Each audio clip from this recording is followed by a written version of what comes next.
Update muna nga tayo sa mundo ng basketball, partikular na sa Gilas, Pilipinas.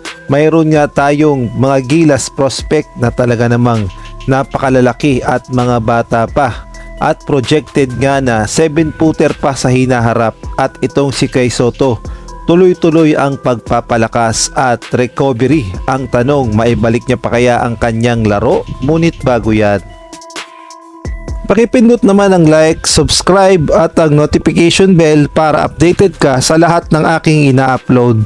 At kung gusto mong magpa-member sa aking channel ay pindutin mo lamang ang join at automatic ka na sa mga shoutout. Tuloy-tuloy nga ang pagpapagaling at recovery ni Kai Sotto sa kanyang natamong ACL injury, at makikita natin na pinapalakas niya ang kanyang mga tuhod at tilabay mapapabilis ang kanyang pagpapagaling. Ang sabi kasi ng doktor ay 9 to 12 months. Ngunit sa pinapakita ngayon ni Kai Sotto ay mukhang mapapaaga ang kanyang pagbabalik basketball.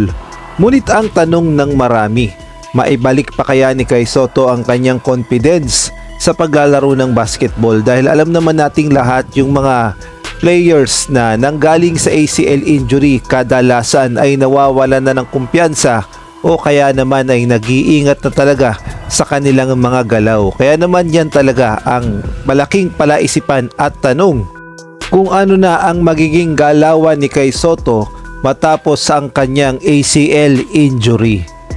Samantalang another Gilas prospect na naman ang ating pag-uusapan, at future is bright talaga sa Gilas, Pilipinas dahil mga bata pa ang mga ito. Ngunit ang tatangkad na. Ito nga daw ang future twin tower ng Gilas, Pilipinas. Ito nga ay sila Owen Calanasan, 15 years old, 6'10", at si Andwill Yap, 16 years old, 6'10".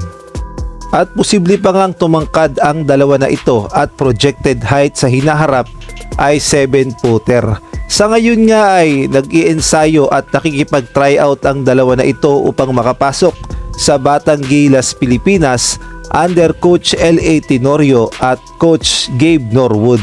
At atin niyang panuorin ng kanilang mga highlights.